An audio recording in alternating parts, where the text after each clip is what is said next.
Namaste. Let me share a fable with you, for stories are ways of immortalizing messages. Two monks, Yesmi and Nomi, are returning back to the monastery after a day of teaching in the nearby village. They were just about to cross the river when they hear a woman crying. Yesmi walks up to her and asks her what was troubling her. She needed to get back to her toddler, who was living in the village across the river. Since the river had risen that day, she was feeling miserable that she will not be able to go back to her toddler, and her child would cry for her all night. On hearing her, Yesmi volunteers to help her. He carries her across the river and drops her on the other side. And they continue with their walk. About half an hour into the walk, Nomi, in a very agitated tone, speaks up. He says, "Yesmi, do you know what you have done?" Yesmi calmly looks at him. "Our master said, never look at a woman. You spoke to her. Our master said, never speak to a woman. You touched her. Our master said, never touch a woman. You carried her." Yesmi calmly looks at Nomi and says, "Yes, that is true, but I have dropped her half an hour ago. It is you who's still carrying her." Let me take you away from this story for a bit, for a tiny experience of meditation. Please close your eyes.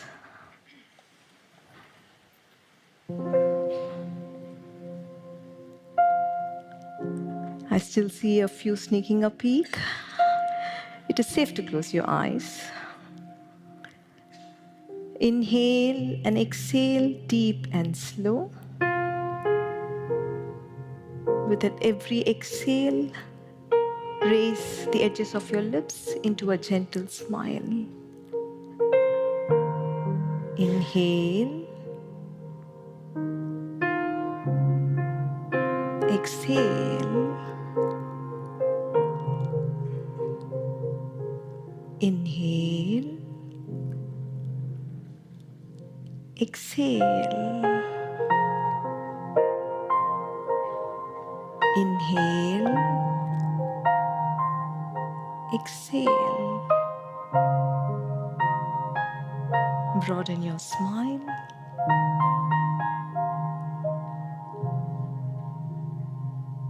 Open your eyes.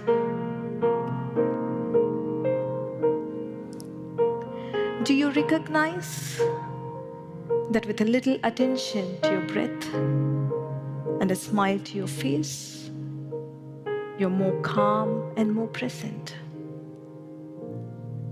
The power to peace is always within you. Let us get back to our story. Yesmi and Nomi represent two states of being. Fundamentally, every one of us live only in two states. One is a stressful state. The other is a no-stress state. We call this no-stress state a beautiful state, for that is how life feels when you live free of stress. Generally, stress refers to tension, but anger, fear, hurt, loneliness, frustration are all stressful states, aren't they? Beautiful state is a state of connection, joy, love, compassion, vitality, and passion. If you're not in a beautiful state, your default state is stress. If you look at the entirety of human life, behind war or peace, cooperation or corrosive politics, love or separation, persistence or failure, finally, happy children or a generation that is troubled. Behind all this is the driving force of these two states, Behind every choice and every action is the driving force of only one of these two states. So the most important choice is from which state do we want to live our life? From which state do we want to relate to the people in our life? From which state do we want to achieve and fulfill every vision of our life? Sadly, our education, entire system of a society, our parents, our religion do not bring sufficient attention to our inner state. In fact, the very structure of education at school makes us compete, makes us feel jealous of another's progress, makes us feel ashamed of being less. It is a total compromise on the essence of being human. Let us get back to our story again. Yes, me represents the beautiful state, and no me represents the stressful state. No me has created a problem in his mind and is paralyzed with it. Yes, me solves the problem of a fellow human being and continues with this peaceful walk. No me is agitated before the event, during the event, and after the event. And his thinking becomes incredibly stupid and complicated because of his inner agitation. Yes, me, while in action, is fully present, and once the action is complete, his departure from the situation too is total. In a beautiful state, there is no compulsive rumination of the past or anxiety over the future. It is a state where you experience inner simplicity and the brilliance of an uncluttered mind. It is a state where you are connected to the present. No me is lost. In a stressful state, you are lost. You're disconnected from the others. You might be amidst people, but yet feel lonely. Yes, me is different. He's connected to the lady's plight. He helps her. He understands Nomi's distress and tries to help him out with a wise remark. In a beautiful state, you're powerful enough to help yourself and help others around you. You're outright intelligent, and your actions are decisive and powerful. Let us observe Nomi a little longer. Anger and confusion have mounted over his ideals of duty and virtue. In my observation, when a stressful state mounts over your ideals, however lofty they are, whether they are of patriotism, unconditional love, duty, or honesty, we become insensitive and indifferent. We hurt the very cause we served, and we hurt the very people we love. Yes, me helped, not because he would be barred entry into heaven. Definitely not. Nor did he help, not because he would feel guilty if he hadn't helped. He helped because he was able to feel the lady's pain. He was able to feel her suffering. Actions in a beautiful state arise from a place of connection, not from an ideal. There have been times when we have been yes me, there have been times when we have been no me. We have lived in stress and disconnection and caused greater confusion in our own lives and lives of people around us. We have lived in a beautiful state of connection and contributed to the well-being of ourselves and people around us. War, division, and conflict of every form can only end when more and more of us live in a beautiful state. So the big question is, how do we break free of our habitual negative bias of our brain towards stressful state?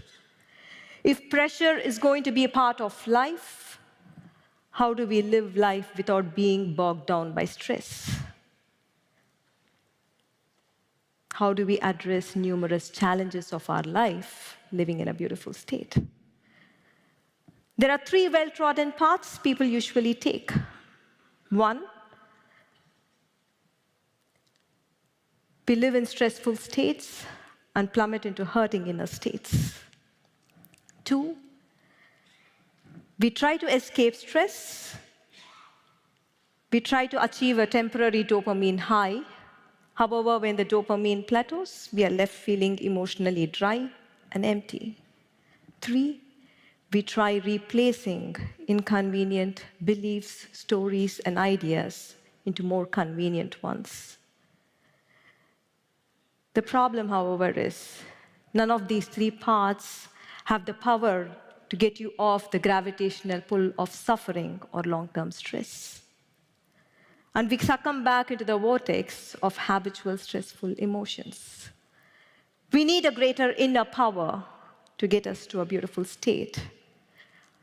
And that is the way of inner truth. About 8 years ago, we as a family met with an accident while at Big Bear Lake in California. We emerged safe from the accident. But while in the waters, Krishnaji, my husband, co-founder of One World Academy, realized the root cause of all human suffering. He saw what kept suffering alive for days, months, and years after a stressful event was over in anyone's life.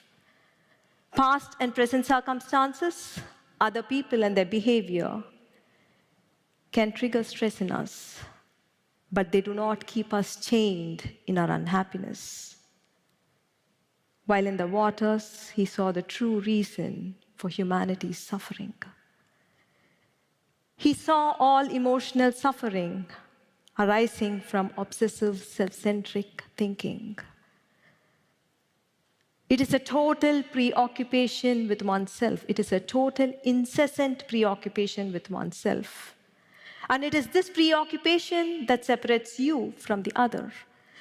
It is this preoccupation that is responsible for war, conflict, and division of every kind that we see in the world today. This truth can be inconvenient for us. But if we can observe our emotional suffering in the light of this insight, then this truth can liberate us.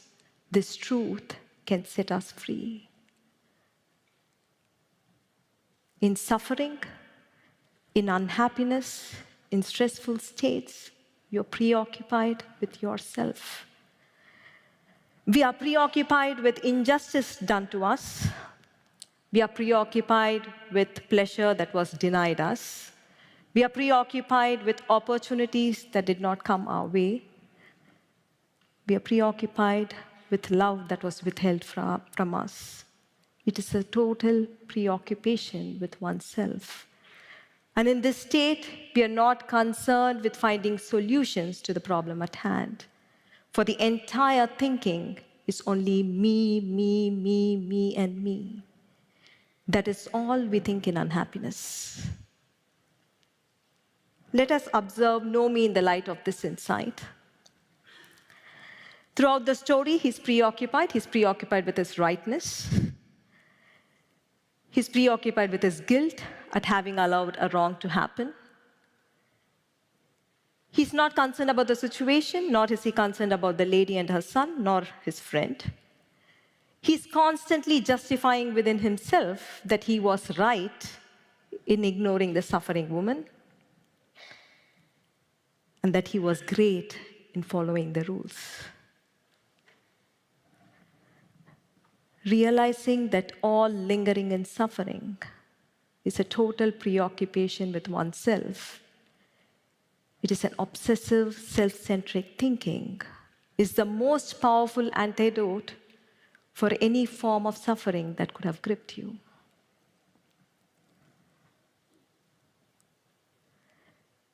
When you see it, not only you walk out of stressful states, but there is a great release of energy. And you awaken to a sense of power, connection, freedom, and purpose. We know the way now. Let's do it. It works. let us do a small 3-question meditation. Please close your eyes. Please remember, meditation is not about a religion. It is about being human. It is about returning to a beautiful state. Bring attention to your breath. Inhale and exhale, deep and slow. Observe yourself.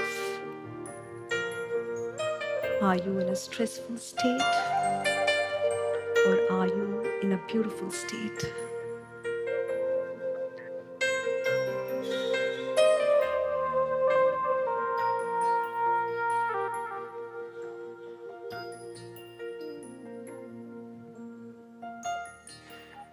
Observe yourself. Are you engaged with your past? Or are you engaged with your future? Or are you in the present?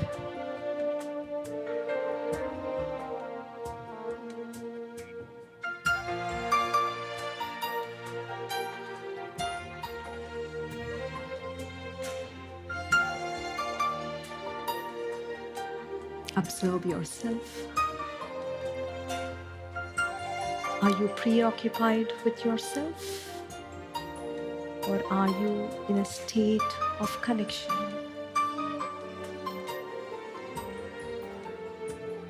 Just observe. Do not try to change anything.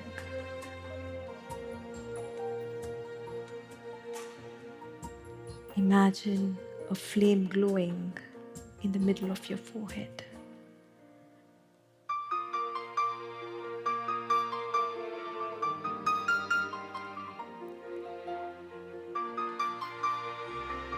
Bring a gentle smile to your face. Open your eyes. Look into the eyes of the person sitting next to you.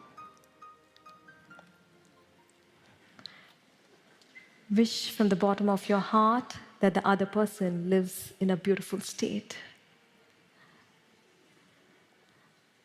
And if you're comfortable, you may hug the other.